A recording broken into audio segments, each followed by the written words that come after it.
Hey there, everybody. We're back with another VMA. This time we're going to try a sealed. Last time you saw me try my hand at a draft, and as predicted, it didn't go very well. I've had incredibly bad luck with VMA. I've done 8 or 9 drafts and 1 sealed deck so far. I haven't opened very much value, and on top of that, I haven't won very many rounds. I think I've won 2 Swiss rounds and 1 4-3-2-2 round. At this point, I'm just incinerating tickets, trying to hope that I open up a Black Lotus or a foil piece of power to at least offset some of the costs that I've dumped into Magic over the last 2 weeks. But yeah, we're sitting at 11 people. I'm going to go ahead and pause the video until we get to the 16. I'll see you shortly. Alright, we've hit the requisite 16 players, and my sealed pool is generating as I speak. I've got my fingers crossed for some sweet money. Deck Vaden's pretty sweet, but I don't see any power cards here. Let's do sort by rarity. Upheaval. Alright. So I did not get any power. But let's take a look by color and see what we've got. I like to go ahead and just pull all of what I feel are playable cards and put them down here and then see what colors are the deepest. So we've got a Decree. 2 Battle Screech seems pretty good. Imperial Armor seems alright. Exile, double Afterlife, not too bad. Whenever a player cycles a card, Stoic Champion gets +2/+2. I'm going to leave him on the bench for right now because we only have this as a cycler, but I'll remember that. Shelter is not a bad card. It, at worst, just cantrips, and at best it's removal. Swords to Plowshares is removal, so we'll play that. And Deathblade Elight's not bad. And same thing with Phantom Nomad, not bad. These cards are all on different power levels of playability. But let's see, we got a Power Sink. Upheaval is a card we might want to try to build around. I'm going to keep that over here. It can be very good. Let's see. 4 Killer Whales, 3 Killer Whales. Deep Analysis is good, Rescind is good, Ophidian is good, Frantic Search could be good, Waterfront Bouncer is good. I'm hesitant. I mean, I guess these cards are all playable, but I'm not excited about playing any of them. So blue seems a little bit on the weaker side, especially compared to white. Let's see what we've got for black. 2 Scourge Familiars, yeah, not so great. Tendrils, not so great. Nope. Kind of okay. A bunch of Addles. Scary, Animate Dead, Fledgling Djinn. Triple Carnophage, now that's interesting. With 3 Carnophages and then 2 more 2-drops, black seems like I might be able to make an aggro deck with this color.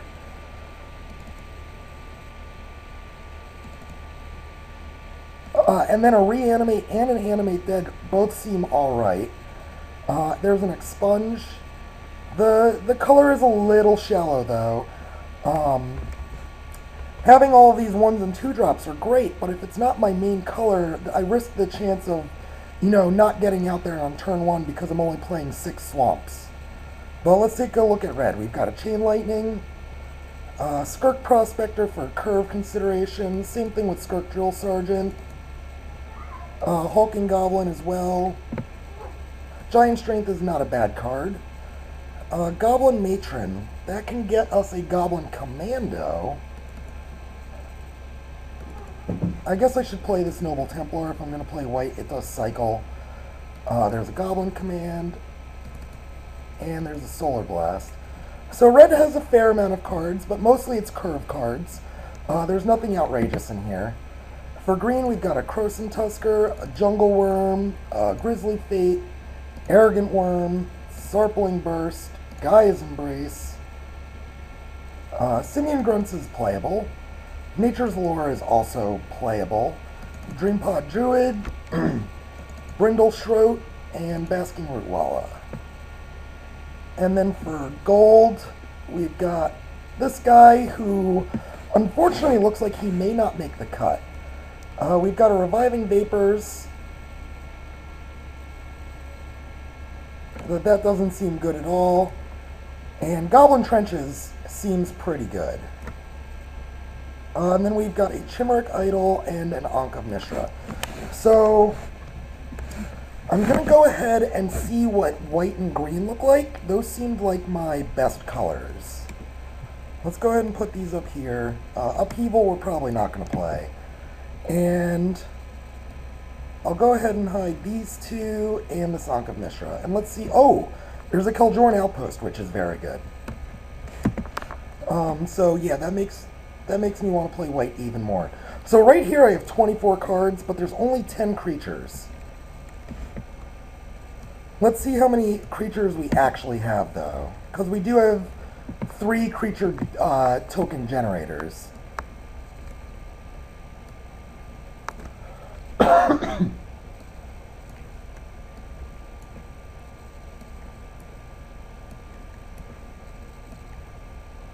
I'm going to go ahead and count this in the creature slot.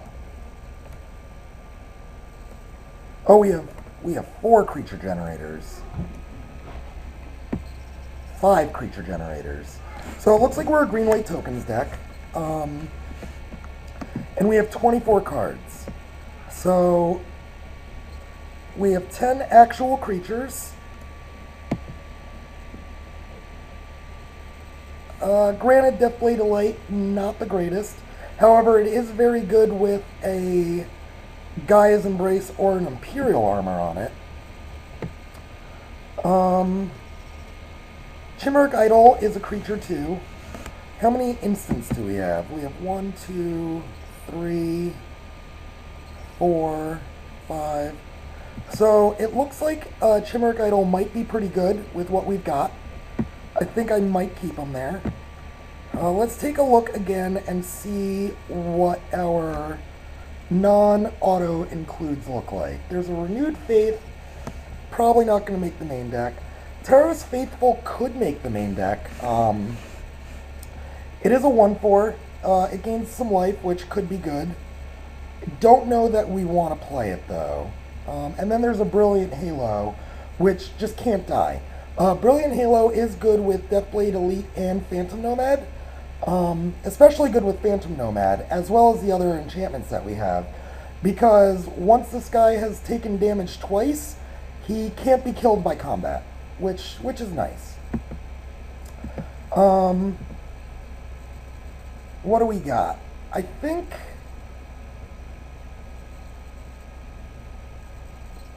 don't think Goblin Trenches is worth splashing a mountain. And if I look at my deck, the weakest card looks like it's probably Nature's Lure, especially since I have this Noble Templar and Grossen Tusker to go get mana. So this looks like it might be our deck. I kind of want to play 18 land. We don't have a ton of early drops, which I'm a little worried about. Cycling does help us get the extra land, so this is like a virtual 18 land if we just played 17. I think though that what I might want to do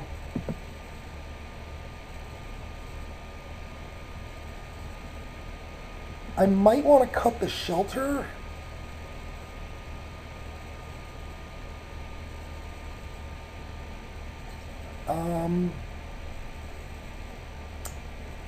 I might want to cut the shelter and just play an 18th land, since I'm playing this Keldorn Outpost and I have kind of a high curve. This does cantrip, but I think I'll be alright. So I'm going to go ahead and play the Keldorn Outpost, and then let's see what it says, what it suggests. 9 plains, 8 forests. Let's look at my mana constraints.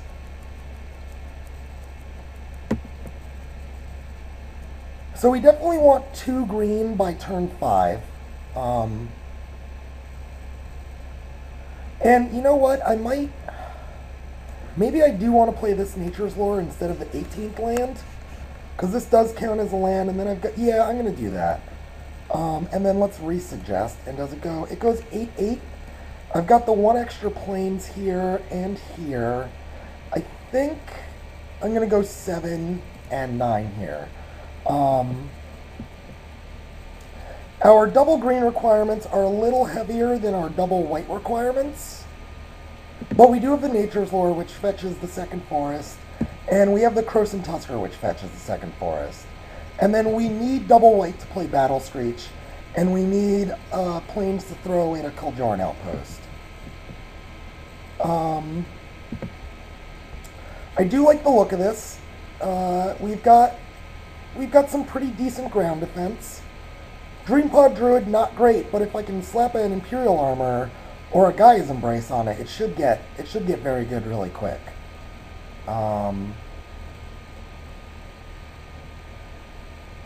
Nature's Lore belongs down here. So, yeah, I'm not super excited about this Deathblade Elite. But it does fog a creature for a turn at the cost of 2 mana. So in the early game, it could be good to pick off a 1-drop or an X1 if we draw it early. And in the middle game, it's kind of a throwaway. But in the late game, it at least does brick wall their biggest guy that doesn't have evasion. This deck seems okay, and I like it. So I'm going to go ahead and submit. I like this deck. I think this is what we're going to do. But now I'm going to move... there we go. I'm going to move all this over to here and take a second look at... Well, our green has a pretty decent curve, so let's take another look at black and see what our black-green curve looks like.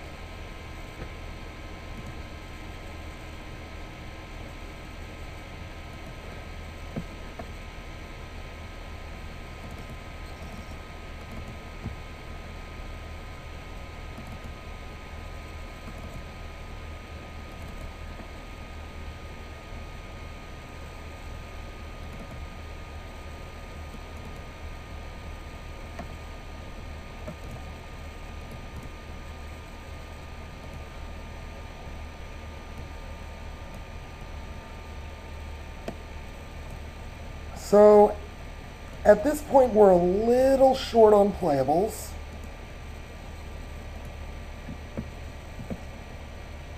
We would take out the Nature's Lore.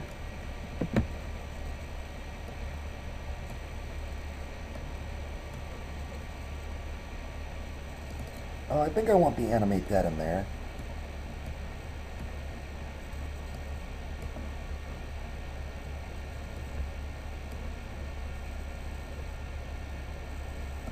I'm having a hard time getting this to drop down. There we go. And these are all guys. And then these are all guys.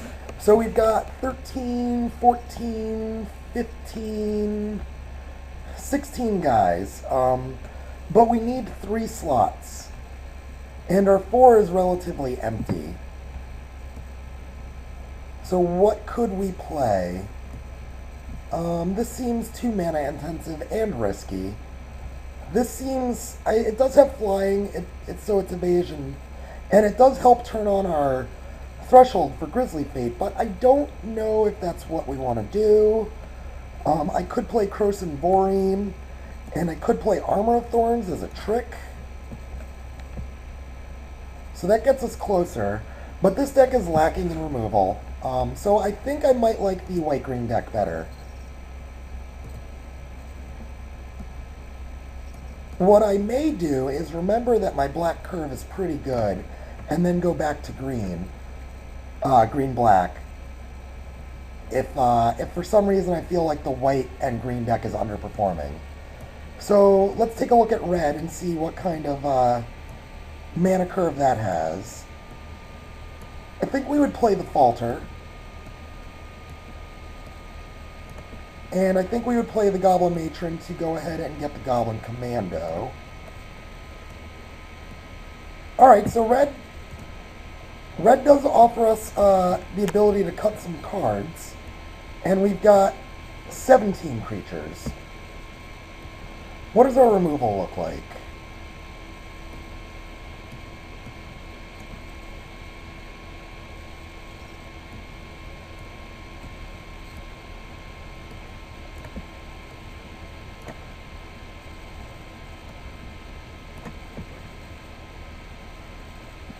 So yeah, it just looks like white is too good to not play. The removal in the other colors just don't match up with the 4 or 5 pack of removal I have in white. And I don't think blue is a consideration. I didn't like the power level of the card pool. And I don't think that white would support it enough. I don't want to be that grindy that I'm waiting on 6 drops. So I'm going to go ahead and go with white-green. There's just no way I can't play it. And there's 2 extra cards in here. So let's see what I added. I think I added the Armor of Thorns and the Croson Borean. This deck is noticeably shorter on creatures.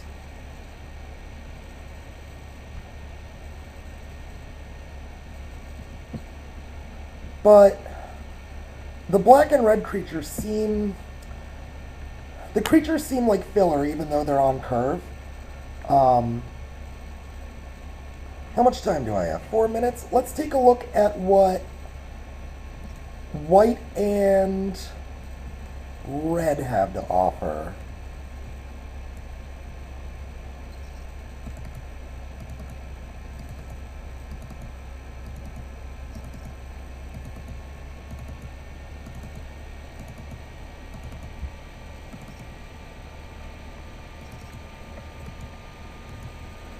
See, this only offers 10 creatures, so we're going to go ahead and skip that. So green has the meat and potatoes of our creatures. So I think we have to go ahead and play green. This has 7 creatures in it. And this has 7 creatures in it. And then black has 1, 2, 3, 4, 5, 6, 7... So yeah, I mean,